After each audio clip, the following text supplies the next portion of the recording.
Terima kasih saudara Anda masih bersama kami di Detak Kepri Malam. Jajaran Polres Bintan telah menetapkan Hasan, PJ Wali Kota Tanjung Pinang sebagai tersangka atas dugaan pemalsuan dokumen tanah.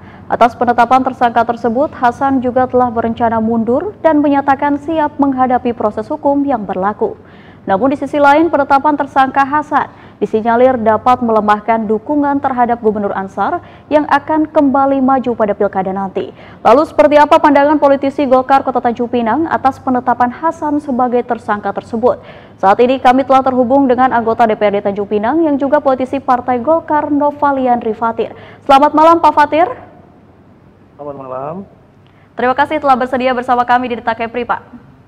Siap. Selamat malam pemirsa Batam Ya, TV. Pak Fatir, bagaimana Anda melihat kasus ini? Apakah ini murni penegakan hukum atau ada muatan politisnya? Ya, kita masih menduga praduga tak bersalah, yang mana seusai ditetapkan sebagai tersangka Pak PJ, tapi sampai hari ini belum ada surat resmi ke DPRD Kota Tanjung Pinang. Jadi artinya mungkin roda pemerintahan sampai hari ini masih dilaksanakan oleh Pak PJ, Pak Hasan. Ya, jika pengamat politik Zamzami Akarim berpendapat, Pak Fatir, bahwa penetapan tersangka Hasan berpengaruh terhadap kekuatan politik Ansar, apakah Anda sependapat, Pak Fatir? Saya rasa tidak sependapat karena Pak PJ, yaitu Pak Hasan, bukan merupakan seorang politisi ya. Dia ditunjuk melalui Mendagri sebagai pelaksana jabatan di Wali Kota Tanjung Pinang. Dan ini murni beliau bukan orang politik. Dan Pak Hasan sendiri berdasarkan ketentuan diusulkan oleh Gubernur dan DPRD Kota Tanjung Pinang sendiri.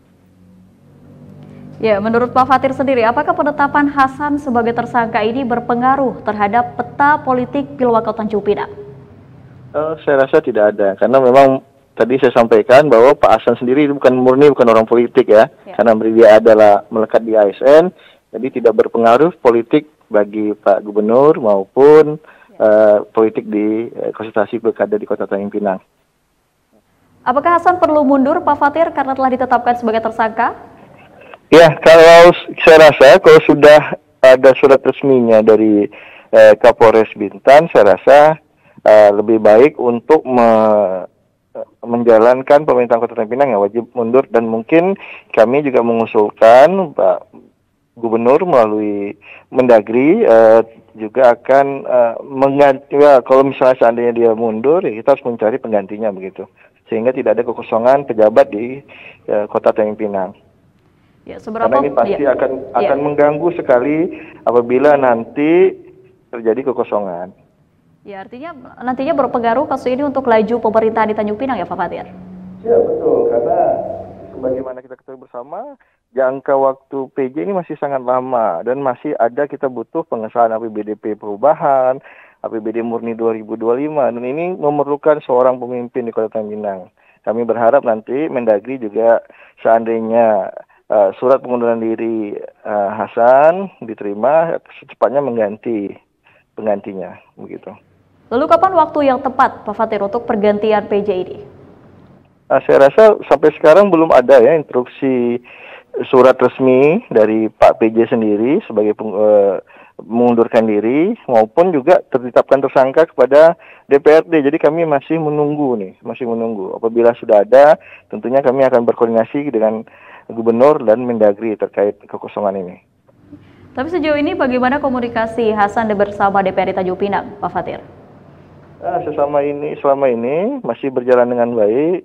Kegiatan-kegiatan yang ada di pemerintah Kota Tanjung Pinang masih berjalan. Baik, Pak Fatir, terima kasih atas waktunya, dan pemirsa kita akan kembali setelah Detak Kepri Malam.